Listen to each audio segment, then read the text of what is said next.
नमस्कार. आज आपण एक स्पेशल रेसिपी करणार आहोत ज्याबद्दल तुम्हाला मी मागच्या व्हिडिओमध्ये सांगितलं होतं. ते म्हणजे गारदाळ. मी तुम्हाला विचारलं होतं की गारदाळ म्हणजे काय, तर बरेच जणांनी माहित नाही असं उत्तर दिलं होतं. आणि एक कोकणातून उत्तर आलं होतं की माहिती आहे, कापं करतात वगैरे. तर आज आपण ती कापं करणार आहोत.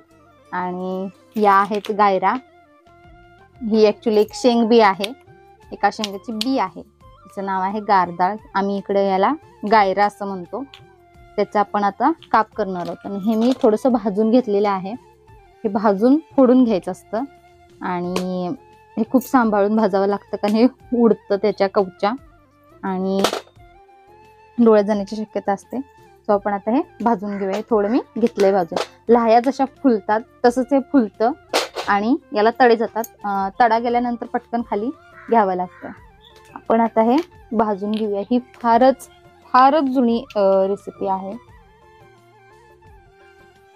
पूर्वीच्या काळी या गायरांचा साबण म्हणून सुद्धा वापर व्हायचा. या कच्च्या अशा चेचून त्याचा साबण म्हणून वापर व्हायचा. याला फेस खूप येतो. तो या रेसिपीला खूप मेहनत आहे. म्हणूनच हे डायरेक्टली तुम्ही खाऊ शकत नाही. थोडस लांब सरकून बसते कारण हे उडतं.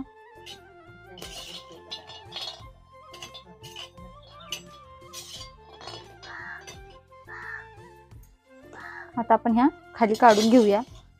ह्या स्वतःपासून थोड्याशा लांबच ठेवायच्या, कारण या खाली उतरल्यानंतर सुद्धा फुटतात. तुम्ही थोडस लांब ठेवली इकडं.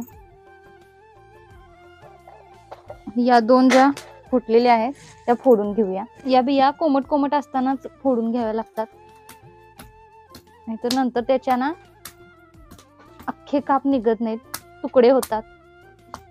जेव्हा हे मऊ असताना आपण फोडतो, म्हणजे गरम ज्यावेळेस असते ना बी, त्यावेळेस ह्या आतला जो भाग आहे, आतला जो गर आहे तो मऊ असतो आणि थंड झाल्यानंतर ते पुन्हा पूर्वस्थितीत येऊन कडक होतं. हे पहा, मऊ असताना तुम्ही जेव्हा फोडता त्यावेळेस हे अख्खं निघतं आणि लाह्या जशा फुलतात तसं हे फुलून आलेलं असतं. ऍक्च्युली ह्याचा आकार प्लेन असतो. तर ह्या सगळ्या गायरा फोडून झालेल्या आहेत. खूप मेहनत लागली, माझा हात आता दुखायला लागलाय. आणि फोडून ह्या अशा शिजत घातलेल्या आहेत. तर मी पटकन शिजत घातल्यात, कारण जेव्हा आपण फोडतो आणि ते बाहेर ठेवतो तेव्हा त्याचे तुकडे पडतात आणि आपल्याला कापही अशी अख्खी हवेत. सो मी हे पटकन शिजत घातलंय. तर शिजत घातल्यानंतर ह्याला फेस सुटतो या पाण्याला. आणि आता जे पाणी असतं त्यात गोधड्या धुतल्या जायच्या पूर्वी. तर निरमा वगैरे काय मिळत नसायचा, तेव्हा हे पाणी वापरून गोधड्या धुतल्या जायच्या. तर आपण आता हे शिजत घातलेलं आहे मस्तपैकी.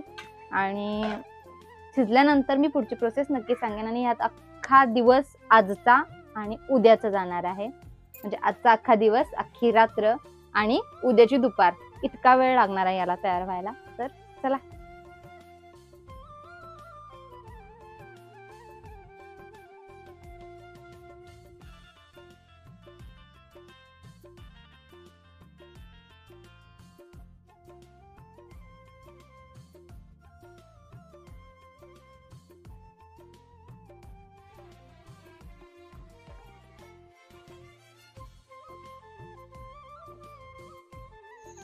रात्रीचे 10 वाजलेत आणि आता हे 2 वेळा पाणी काढून झालंय. दिवसभर हे कट करून शिजवल्यानंतर त्याचं पाणी काढतोय आम्ही. आणि आता रात्रीचे 10 वाजले तर याचं 7 पाणी गाळलं जातं, 7 पाणी काढलं जातं. आणि आता हे दुसरं आम्ही काढलंय, आता तिसरं ठेवणार. बघूया किती वाजतायत. तर मंडळी, आता रात्रीचे 11:30 वाजले आणि आता हे तिसरं पाणी सध्या आम्ही काढतोय, तुम्ही बघताय. आणि अजून 4 पाणी काढायचे आहेत. बघू, 1-2 पाणी आता काढणार आणि त्यानंतर मग ठेवू. सकाळी मग बघणार, कारण 11:30 वाजलेत. पुन्हा 1-1.5 तासांनी पुन्हा एकदा पाणी काढायला लागेल. त्यामुळं कसं घडते बघू. जर आज रात्री शक्य झालं तर आज रात्रीच हे काम पूर्ण करू, नाही झालं तर मग उद्या सकाळी. तर गुड मॉर्निंग. सकाळ झाली आहे आणि सकाळचे आत्ता 6:30 वाजलेत. ही गावाकडची पहाट आणि त्यासोबत हे होतं रात्री आम्ही केलं होतं ते कापं. 7 पाणी झालेलं आहे. मम्मीनं पूर्ण रात्र मेहनत करून हे थोड्या वेळानं त्याचं पाणी हे परतत राहिले. हे शेवटचं पाणी आहे 7वं. हे आता झाल्यानंतर मग त्यात जी काही प्रोसेस करायची आहे ती सौंदर्य करेलच. कदाचित अजून 1.5-2 तास तर लागतीलच प्रोसेस होण्यासाठी. अत्यंत मेहनतीचं हे काम आहे आणि खूप जास्त वेळ लागतं आणि पूर्ण रात्र जागावं लागतं. म्हणजे अगदी 1-2 तासाला उठून मग हे पाणी सारखं परतत राहायला लागतं. तर आत्ता मम्मीनं 7वं पाणी जे आहे ते काढून टाकायला सुरुवात केली.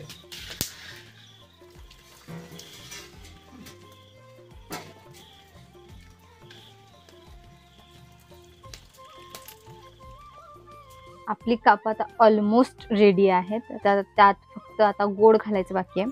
तर त्याआधी मी तुम्हाला सांगेन की आईने रात्रभर जागून त्याचं 7 पाणी काढलेलं आहे. म्हणजे 7 वेळा ते उकळून पुन्हा त्याचं पाणी ओतायचं, पुन्हा नवीन घालायचं, पुन्हा उकळायचं, असं 7 वेळा केले रात्रभर जागून. म्हणजे रात्री 12-1 वाजेपर्यंत. त्यानंतर पुन्हा पहाटे दूध काढायच्या वेळेस असं तिनं केलंय ते. तर आपण आता हे गोडावून घेणार आहोत. तर सगळे एकदम आपण गोड करणार नाही आहोत. जितकं आपण खाणार आहे तितकंच आपण गोड करणार आणि बाकीचं उरलेलं ठेवून देणार. तर हे बघा एवढं झालंय. आपण हे पाणी काढून घेऊया.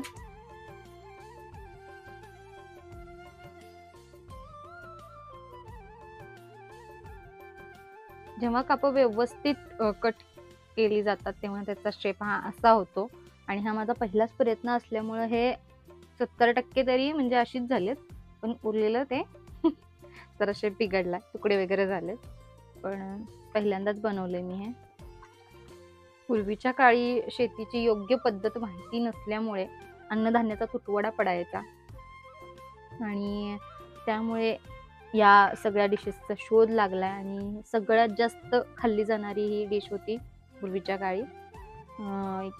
असं भरपूर मोठे मोठे पातेले भरून ही केली जायची आणि भात जसं आपण खातो तसं हे खाल्लं जायचं.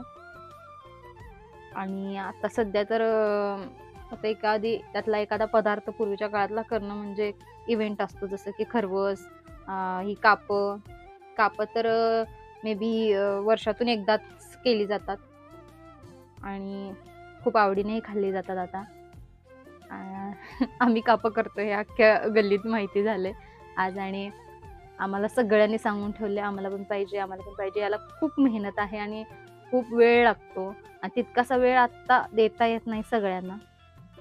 त्यामुळे फारसं कोणी करत नाही आणि जर कोणी केलं तर ते सगळ्यांना वाटून खाल्लं जातं. तर आपण आता यात एक एक पदार्थ घालून घेऊया. मी तुम्हाला सांगते. यात मी पहिल्यांदा घालणार आहे जायफळ.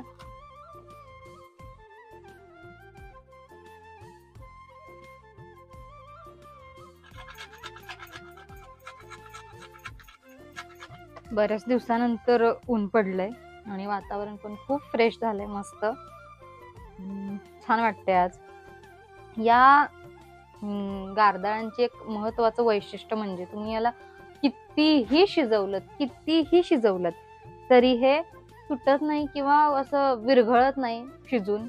हे आहे तसंच राहतं. आता मी तुम्हाला सांगितलं की काल अख्खा दिवस आम्ही याला शिजवलं. अख्खा दिवस शिजवून काल रात्रभर आईने त्याचं पाणी शिजवून पाणी काढलं. पुन्हा पहाटे शिजवून पाणी काढलं आणि तरीही हे आहे त्याच शेपमध्ये आहे. रबरासारखं याला एक टेक्स्चर असतं. तर यात आपण आता गुळ घालूया. आपण हे आता शिजवणार नाही आहोत. जस्ट याला एक वाफ द्यायची जेणेकरून गुळ जरासं वितळेल.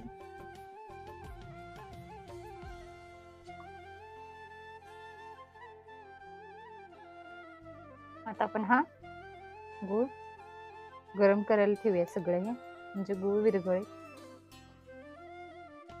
आणि तोपर्यंत वेलची चेचून घेऊया.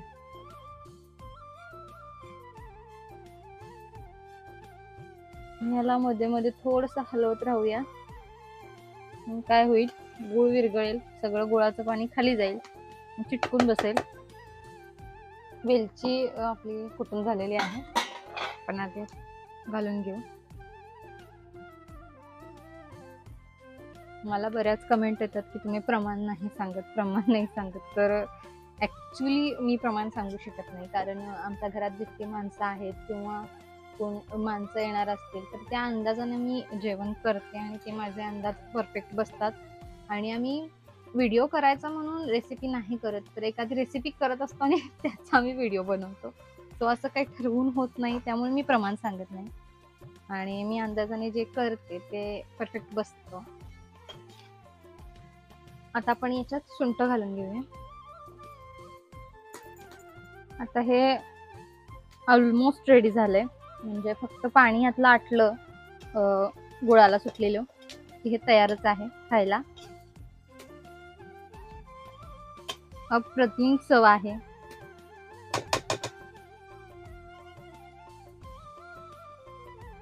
टेस्ट करून सांगा कसं झालं. मस्त आहे.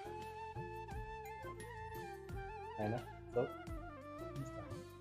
तर रेसिपी आमची तयार झाली आहे आणि आता आम्ही गल्लीत ती वाटायला चाललो आहे. खालच्या घरात वगैरे देणार आहोत आणि शाळा आहे आमच्या घराशेजारी आणि सरांना पण देणार आहोत. चला तुमच्याकडे यायला लागलोय.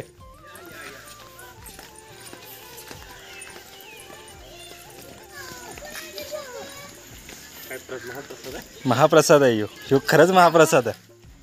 टेस्ट करून बघा. 100% खाल्लंय मी आणि छान आहे, गोड आहे. गुड. काप जवळपास 12 ते 15 वर्ष झाली सर. हो ना. होय, तेव्हा बनवलं होतं घरात. त्यानंतर जे राहिले तर राहिलेच. सुरुवातीला आई असताना बनवायचो आम्ही. Okay, thank you. सगळ्यांनी जरा काय कमी एक्स्ट्रा खाऊ.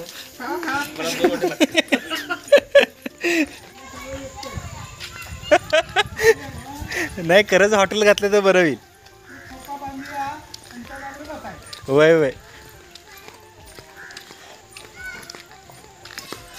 हळूहळू शिस्त.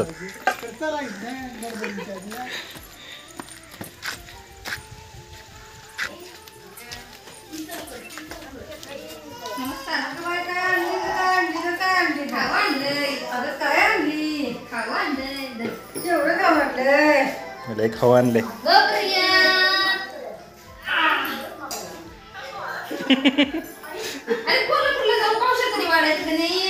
बरेच